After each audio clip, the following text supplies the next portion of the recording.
BRICS से पहले एक मेजर डेवलपमेंट देखा गया है। इंडिया और चाइना के बीच में एग्रीमेंट हुआ है। ये लोग ये डिसाइड किया है कि 2020 से पहले जो हमारा स्टेटस था बॉर्डर पे वही हम लोग मेंटेन करेंगे। तो उसके बाद जो भी डिस्प्यूट्स हुए थे वो सारे यहाँ पे देखेंगे दूर हो जाएंगे, ऐसा तो लग रहा है। अब देखेंगे यहाँ पे फर्स्ट पोस्ट का एक आर्टिकल है, India China reach border agreement but Delhi should still work cautiously. देखिए, इंडिया और चाइना के बीच में बॉर्डर एग्रीमेंट तो हो गया है, लेकिन ये बॉर्डर एग्रीमेंट चाइना इसको कितना फॉलो करता है, क्योंकि हमने रिसेंटली एग्जाम्पल्स देखे हैं जहाँ पे चाइना इस तरह की हरकतें करता है। वो लिख देता है कि हाँ अब हम ऐसे करेंगे, लेकिन फिर से वो आप देखेंगे कुछ ना कुछ वैसी हरकतें करता है जिससे बॉर्डर पे टेंशन्स बहुत ज़्यादा बढ़ जाते हैं। लेकिन यहाँ पे जो पेट्रोलिंग का अरेंजमेंट था 2020 में जो था सेम एज इट इज़ यहाँ पे हो गया है।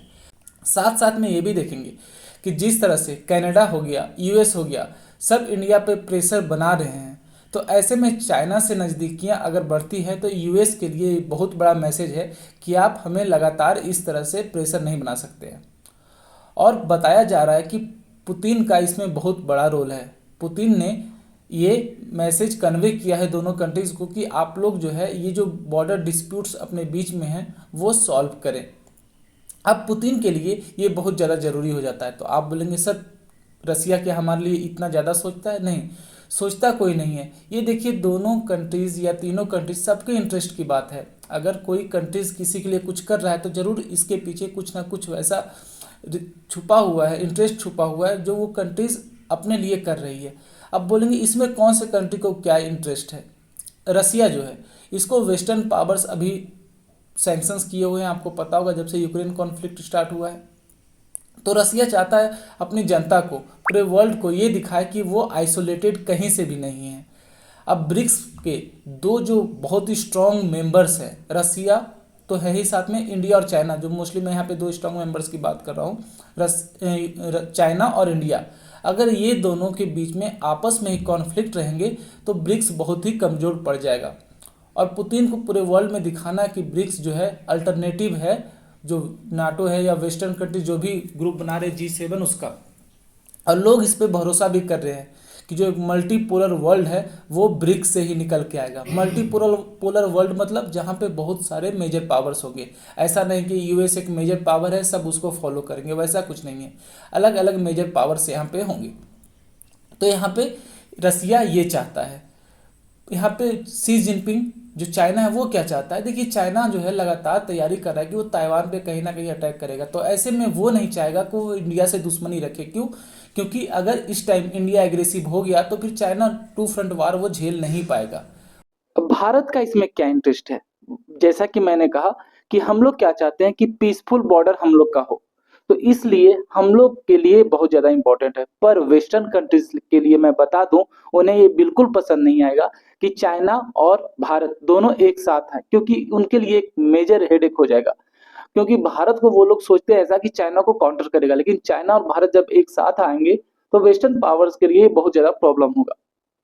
अब ऐसे में ये जो यूएसए को ये समझना पड़ेगा कि अगर भारत का कुछ भी अगर इंटरेस्ट है तो उनको ये फॉलो करे। ऐसा नहीं है कि रिसेंटली आपने देखा होगा जैसे ही निजर किलिंग को लेके कनाडा ने भारत पे आरोप लगाया, फाइव आइज कंट्रीज जो कि मेनली है यूएसए, यूके, कनाडा, न्यूजीलैंड और जापान, ये पांचों ने मिलकर भारत पे प्रेशर बनाना शुरू कर दिया कि आप जो है निजर किलिंग को लेके कनाडा का सहयोग करें।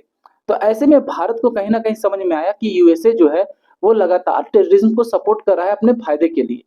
वो जो पन्नों को रखे हुए हैं, भारत कितनी बार बोल चुका है कि वो हमारे लिए बहुत ही बड़ा थ्रेट है, लेकिन यूएसए इसकी परवाह बिल्कुल नहीं करता है। वो जानता है कि कभी ना कभी भारत अगर फ्यूचर में प्रॉब्लम हुआ तो इन सब चीजों से भारत को हम लोग डाइवर्ट कर सकते हैं। तो यहाँ पे इस तरह से जो नजदीकियां बढ़ रही है ब्रिक्स में, बहुत ज्यादा जो इंडिया का पार्टिसिपेशन है वो बढ़ रहा है। तो ऐसे में कहीं ना कहीं वेस्टर्न पावर्स को ये सोचना पड़ेगा कि जो भारत के लिए उनका ये जो सोच है कि जब चाहा तब कनाडा को सपोर्ट कर दिया, भारत पे दबाव बना दिया, कुछ प्रेशर डाल दिया, उससे क्या भारत हमसे और क्लोज होगा या फिर और ज्यादा दूर हो जाएगा? क्योंकि क्लोज होता हुआ तो दिख नहीं रहा है। और जिस तरह से रिसेंटली एग्रीमेंट हुआ है चाइना के साथ, बॉर्डर को लेके। तो जो एक हमारा मेजर इशू था चाइना को, अभी के लिए फिलहाल वो तो शांत हो जाएगा अगर सब कुछ ये जो एग्रीमेंट हुआ है उसके हिसाब से चला, तो हमारे इंडिया और चाइना में अभी थोड़ा सा जो भी डिस्प्यूट है वो कम हो जाएगा। तो दोनों कंट्रीज जो है आगे फ्यूचर ग्रोथ के बारे में सोच सकेंगे। जब दोनों देश के बीच में कोई भी कॉन्फ्लिक्ट नहीं रहेगा, तो मैं आपको बता दूं दोनों कंट्रीज बहुत ही ज्यादा रैपिडली ग्रो करेंगे, और ये ही वेस्टर्न पावर्स को पसंद नहीं आएगा। बताया ये भी जाता है कि ये जो एग्रीमेंट हुआ इसमें रसिया का मेजर रोल रहा है। हालांकि दोनों देश इस बात पे कितना एग्री करते हैं ये नहीं पता, लेकिन पुतिन हमेशा से चाहते थे कि उनके जो दो मेजर पार्टनर्स हैं, आप देखेंगे रसिया का बहुत ही फ्रेंडली रिलेशन है भारत के साथ भी, चाइना के साथ भी। और रसिया को ये बिल्कुल पसंद नहीं आ रहा था कि चाइना और भारत दोनों आपस में ही लड़ रहे थे। तो रसिया का मेजर रोल बताया जा रहा है इस एग्रीमेंट। उम्मीद करता हूँ आपको ये टॉपिक समझ में आया होगा। और ये इतना ज्यादा इंपॉर्टेंट क्यों हो जाता है, जस्ट ब्रिक्स समिट से पहले ये एग्रीमेंट होता है, क्योंकि अब ब्रिक्स में देखेंगे सारे कंट्रीज एक साथ मिलेंगे और फिर से बहुत ही एक हेल्दी टॉक यहाँ पे होगा। हालांकि ब्रिक्स में जो भी टॉक्स होगा उस पर मैं अलग से वीडियो लेके जरूर आऊंगा। मिलते हैं अगले वीडियो में, तब तक पढ़ते रहिए, खुश रहिए। जय हिंद।